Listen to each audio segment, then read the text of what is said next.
The United Nations Commission Secretary General Claver Gatete says that they will continue to work with South Africa to ensure that the country delivers a successful G20. Gatete spoke to SABC News on the margins of the G20 foreign ministers meeting in Nasrec, Johannesburg. He also says Pretoria's priorities resonate with what the continent seeks to address. SABC News reporter Khayelihle Khumalo has more for us.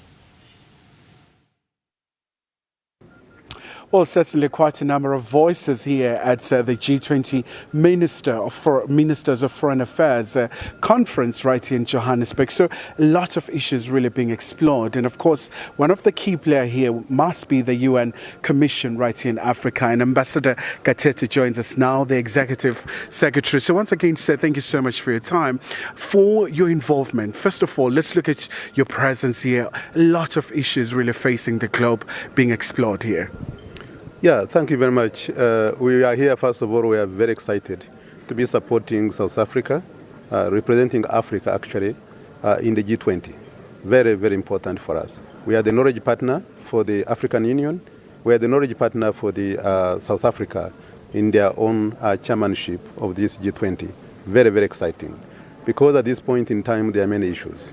There are issues of debt, which is exceeding $1.1 trillion for Africa alone. And the payment of interest is way above 100 billion every year. We're also having issues of access to concessional financing. We're having issues of climate change. And the climate change at this point in time is actually costing Africa 5% of GDP every year, which is something that is very serious. We're also in a situation where energy is becoming another big issue, because we cannot talk about industrialization without energy. Currently, 80% of all the people globally that do not have access to energy are in Africa. We are having issues of connectivity. The internet that we are talking about, only 37% of the Africans have access to internet. So the issues are just too many. And that's why we are talking about a new way of doing business. How can the G20 help? And we, as the Economic Commission for Africa, we are ready to support the presidency so that we can really bring these issues at the forefront so that can be discussed. And then from there we can see how to move forward. And obviously, Ambassador, these are very precarious times where we see the conflicts, whether you're looking at Sudan, the situation in the Eastern DRC. I would imagine peace and security is absolutely key if you want to unleash Africa's economic potential and make sure that Africa's voice is included in these all-important discussions. Definitely, that's why yesterday in my statement, I included that peace and security are a prerequisite.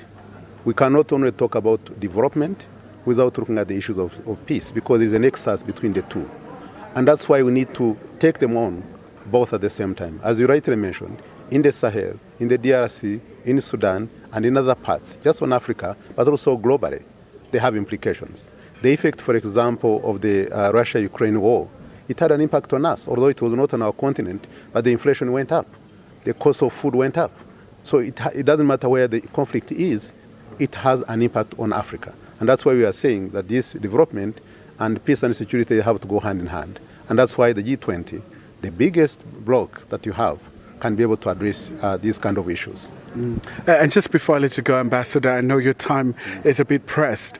For South Africa to have a successful G20 Leaders Summit in November, I would imagine that you want all hands to be on deck for all the world leaders to understand the enormity of all these challenges, whether you're looking at the geopolitical issues, climate change, issues around mineral beneficiation, and many other issues at play here.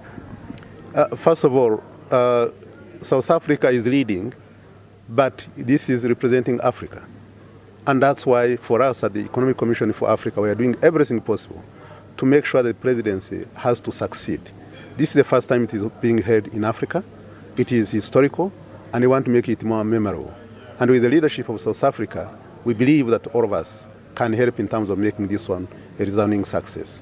All right. Ambassador Gatete, thank you so much indeed. Of course, he's with the UN Commission for Africa, a very important partner in the continent, but also most importantly, we saw that important time in New Delhi when the African Union really became part of the G20. But of course, right here now in South Africa, the focal point around all these challenges confronting the African continent. So the continent really rallying behind South Africa's G20 presidency. Khayelihle, Khumalo, SABC News, Johannesburg.